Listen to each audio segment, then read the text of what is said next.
ভাই কেমন আছেন? আলহামদুলিল্লাহ ভালো আছি। ভালো আছেন না?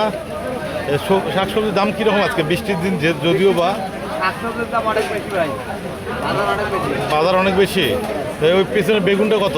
পিছনের বেগুনটা 70 টাকা কেজি, মূলা? মূলা 40 টাকা কেজি। তো আলু? আলু আছে একটু দাম বেশি, 25 টাকা কেজি। এটা?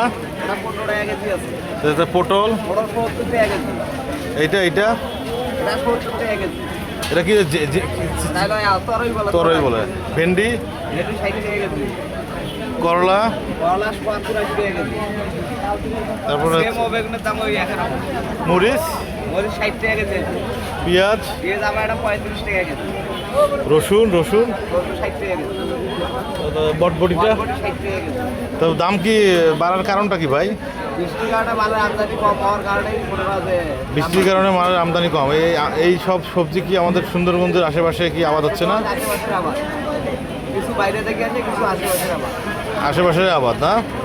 তা চলছে ব্যবসা মোটামুটি ভালো? চলে আলহামদুলিল্লাহ, খুব ভালো চলে আলহামদুলিল্লাহ। আচ্ছা, ভালো থাকে না? আচ্ছা, এটা কোন হাট এটা? এটা মিরগঞ্জ হাট। আচ্ছা, কী বার এটা? আজকে হলো আপনার বুধবারই হাট, 6 তারিখ এপ্রিল। 6 তারিখ। গাইবান্ধার অন্যতম একটা মিরগঞ্জের বড় হাট, গাইবান্ধা জেলার মধ্যে এটাই সবথেকে বড় হাট। আচ্ছা, ধন্যবাদ।